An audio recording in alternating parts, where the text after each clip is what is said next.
So first we will discuss what is a respiratory measurement system.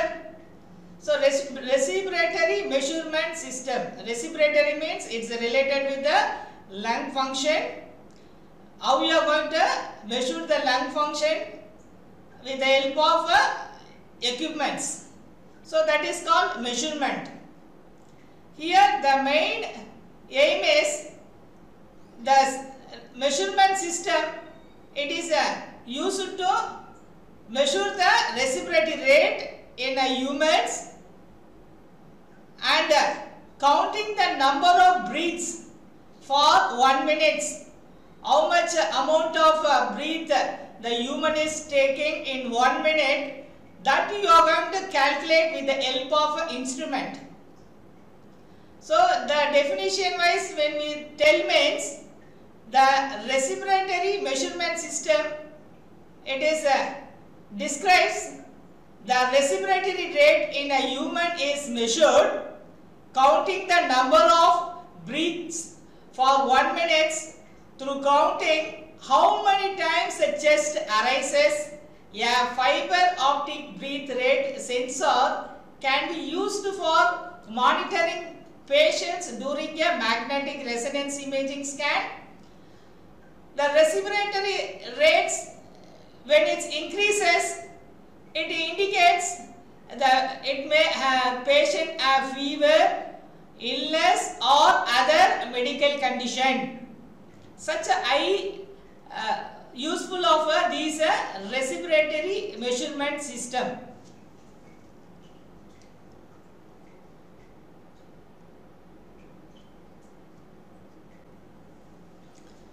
So now we will go to the diagram. Here the diagram what you are seeing is a respiratory system. In this side you are seeing that naval cavity. Naval cavity is a cavity that is a gas spaces in the nose. This is a nostril. Nostril, it will suck the air from the atmosphere. Here third one is oral cavity. Oral cavity is used for grinding the food. And here this part is larynx. Larynx is it is a vocal cord. Another side is a right main part, that is the name is called the primary one. It is called bronchus. Another one is a right larynx. These when you considering the right hand side, this that means the left hand side, that we are seeing that pharynx, trachea, side of cornus. This side is left bronchus, left larynx, diaphragm.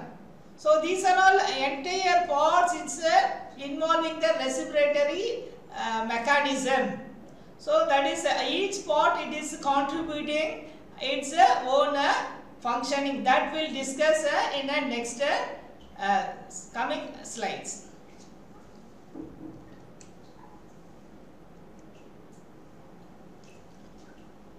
What you are going to learning, the very important learning objectives. So what we will learn in this introduction part, one, you are going to learn the structure of respiratory system and their function. Second one, the mechanism of breathing. Third one is how gases are exchanged during the breathing. Fourth one, the composition of inhaled and exhaled air. Fifth one, the different measurement of lung capacity and breathing. Sixth one, the effect of exercise on the respiratory system. And the final one is what is meant by aerobic and anaerobic respiration. So these one you are going to learn in the introduction part.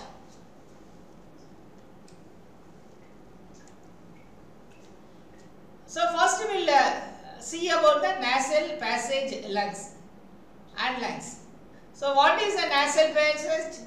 So it is when the air is drawn into the body via nose or mouth, it will go inside the lungs. So there are advantages to breathing through our nose.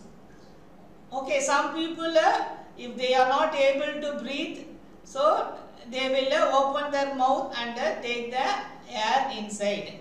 That is also possible. Another one, so what is function of this nasal passage? So what it will do, first the air when is entering into the nostril, it is warmed so that it is closer to the body temperature.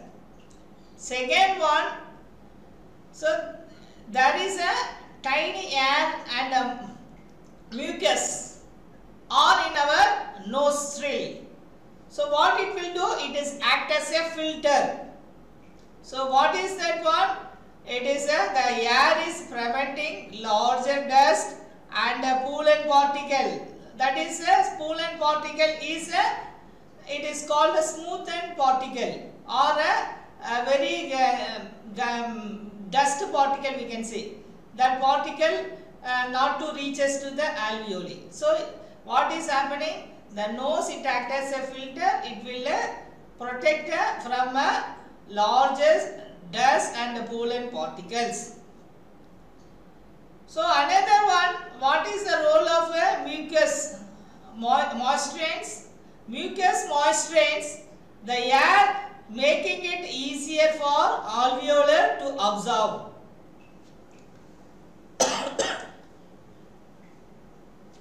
So another, so in a nasal passage, when the air is travel through the larynx, trachea, bronchi and bronchioles to the alveoli, where oxygen passes into the bloodstream.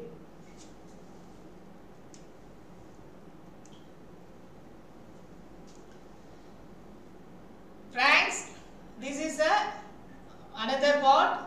It is commonplace used by both the respiratory and digestive system. Commonly it is called as the throat. It originates posterior to the nasal and oral cavities and extended inferiorly near the level of bifurcation of larynx and esophagus. The portionated into three adjoining region here. One is nasopharynx, second one is oropharynx, third one is laryngopharynx.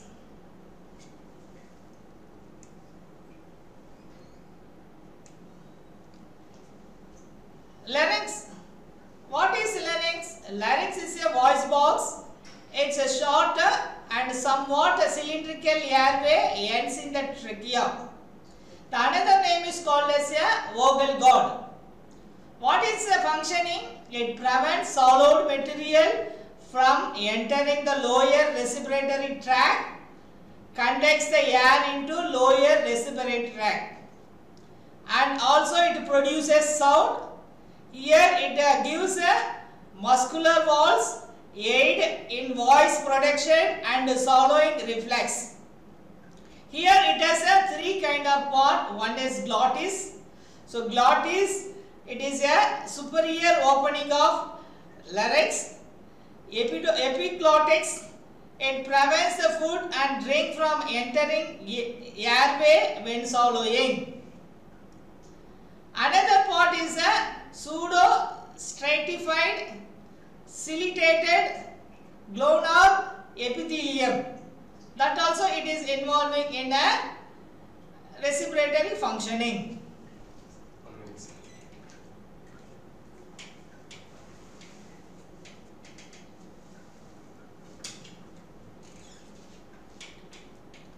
Now you are seeing this is that in inhaling mechanism.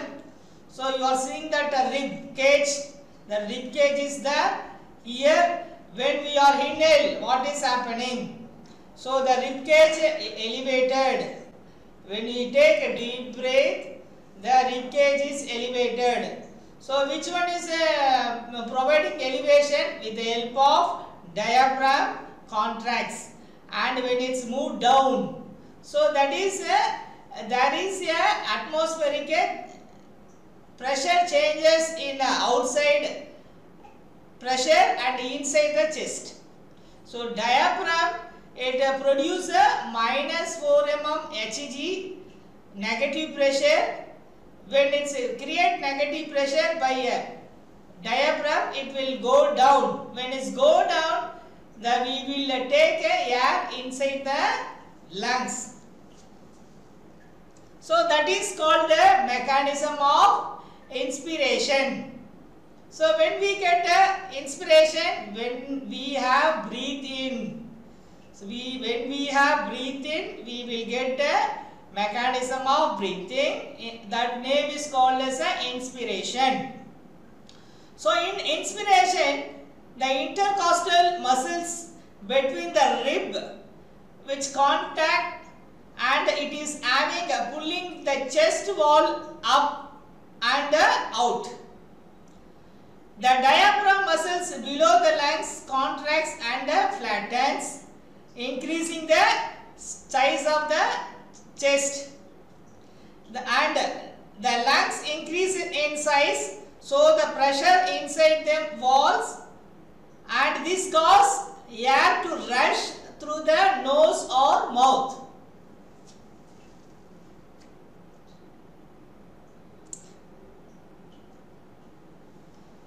Now we are seeing that mechanism of breathing.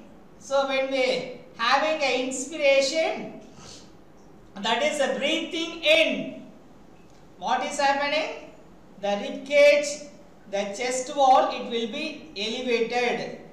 That is, you can see it in a front view of chest. So what is the side view of chest? The side view of chest, it is enlarged during the inspiration.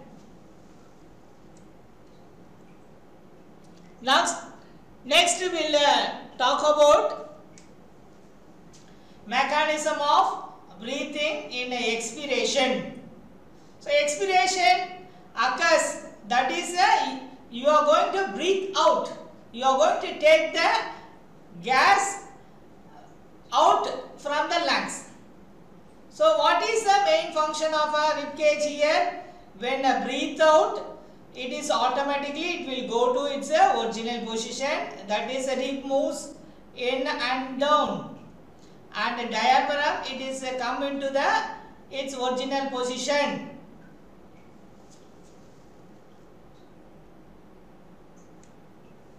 So here what is happening? Same mechanism have been you can find in expiration. What happening? The intercostal muscles between the rib gets relaxed, so that the chest wall move in and down. The diaphragm muscles below the lungs relaxes and bulge up, reducing the size of the chest. The lung decreases in size, so the pressure inside increases and air is pushed up to the trachea and out through the nose or mouth. So what is happening? The diaphragm, it is getting relaxed and bulge up.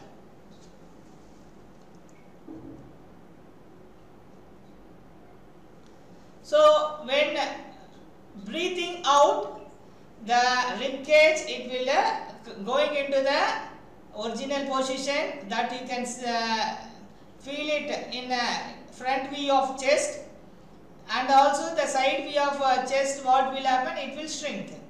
So this is the mechanism of expiration.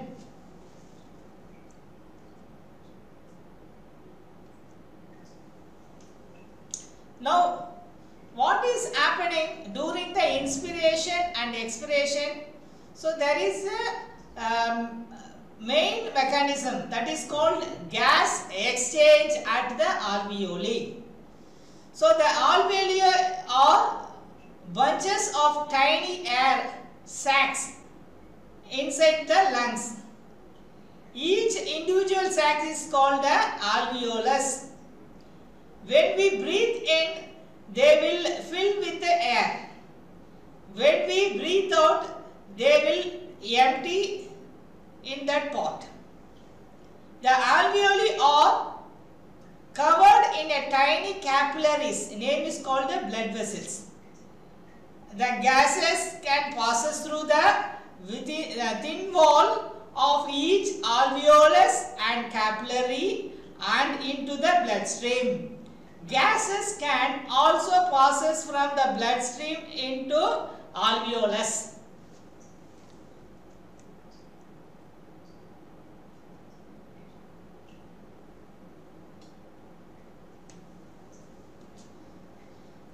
So here you are going to see that gas exchange at the alveoli. So what is here means, when in blood capillary, blood cells are traveling through the chest wall. What it will do? There is a exchange of oxygen and carbon dioxide with the help of alveoli. So alveoli, what it will do?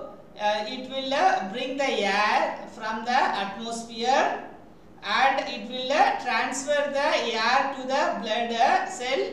Blood cell, it will transfer the carbon dioxide and nitrogen to the alveolus. So during the inspiration, the atmospheric air is coming inside the alveoli. During the expiration, the carbon dioxide and nitrogen have been expelled out by alveoli.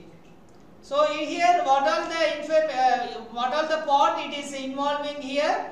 One is blood cell, another one is capillary, that is called blood tube, small tube. Another one is blood from pulmonary artery. Another one is semi-permeable walls of alveolus and also the pulmonary veins.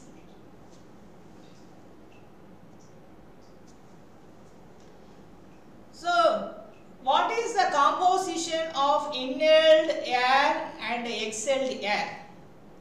So, here when we breathe in, the amount of air is inhaled. Oxygen is 21%, carbon dioxide is very small amount, and nitrogen is 79% and water vapor is small amount.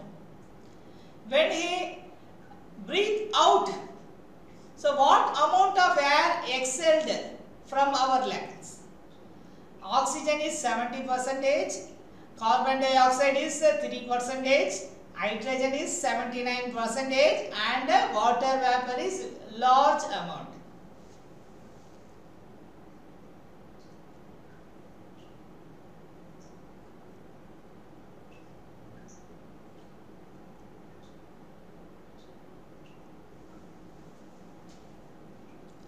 Now we will see that one here, very important, measuring breathing. This is only the equipments going to measure the breathing parameters. What are the parameters? That is very important. This one have been measured by the device. That device name is called a spirometer. Another one is a plethysmography. Another one is a ultrasound plethysmography.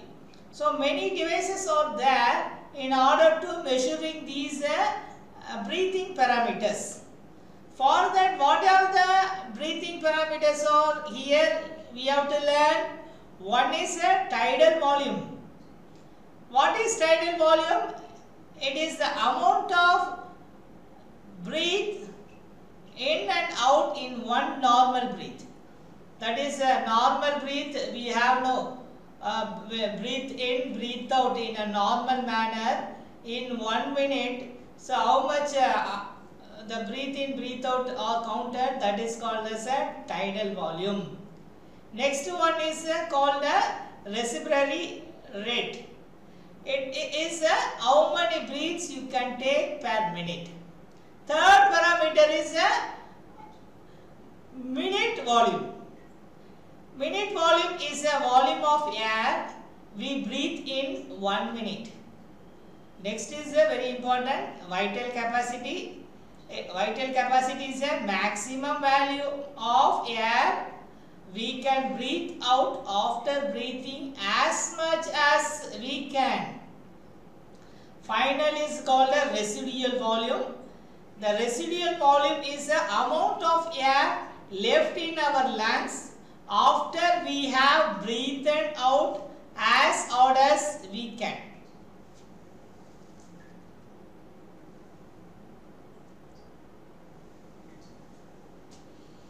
And what is the changes of breathing in and breathing out during the exercise? That is very important. Okay, these one we can explain in two terms. One is aerobic respiration, second one is anaerobic respiration. So during the exercise we will have a aerobic exercise, that is a aerobic respiration. What is that one it will do? So during the exercise the muscle cells uses up more oxygen and produce increased amount of carbon dioxide. Our lungs and heart have to work harder to supply the extra oxygen and remove the carbon dioxide. For the breathing rate increases and breathe more deeply we take. The heart rate also increases in order to transport the oxygenated blood to the muscles.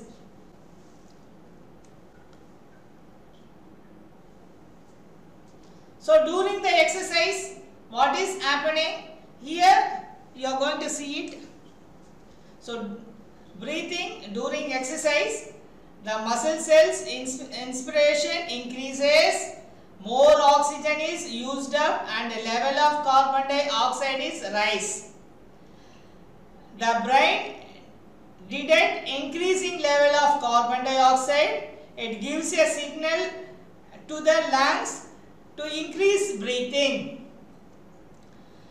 By that way, during the breathing rate increases, the volume of air in each breath increases. This means that more gaseous exchange take place inside the alveoli.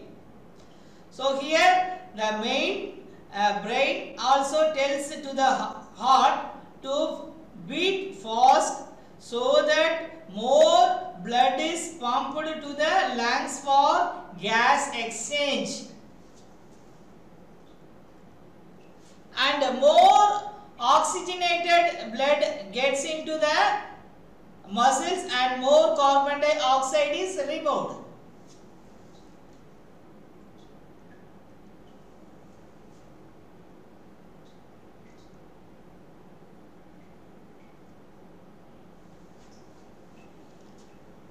So during the breathing, when they observed some 16 years old athletes, what is their respiratory rate?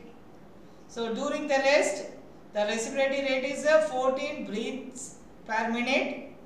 The volume per breath is 0.4 liter. During the exercise, the respiratory rate is 32 beats per minute. The volume per breath is 2.4 liters. So during exercise, breath rate has increased in a minute, and also the volume per breath also increased in liters.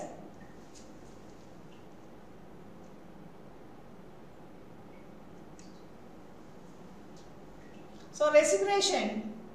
What is a respiration? Respiration is why we have to need of respiration. Respiration is very important because we are taking the food. The food is converted into small molecules. The small molecules has been converted into energy. It's need oxygen. So with the help of oxygen only, what is happening? Let us break the glucose to produce energy. This energy is used to make muscles contract.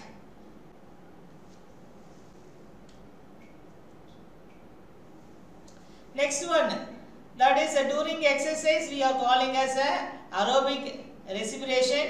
So here the aerobic respiration, when we do the exercise at a steady comfortable rates, the cardiovascular system is able to supply the muscles with all oxygen they need.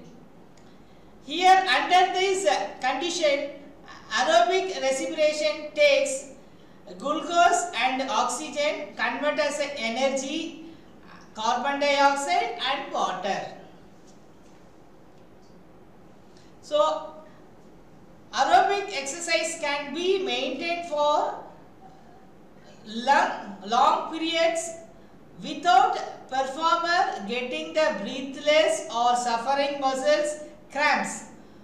Moderate activities like walking, jogging, cycling and swimming uses aerobic respiration, which increasing breathing rate.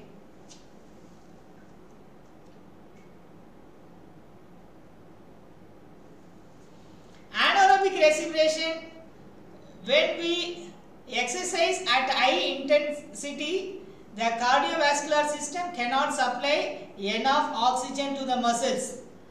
Under this condition, anaerobic respiration takes place. Glucose only, absence of oxygen produce energy, absence of carbon dioxide and water, it produce lactic acid. Here there is no oxygen available. Glucose is burned to the produce energy and the lactic acid. Lactic acid is a mild poison. As it builds up, it causes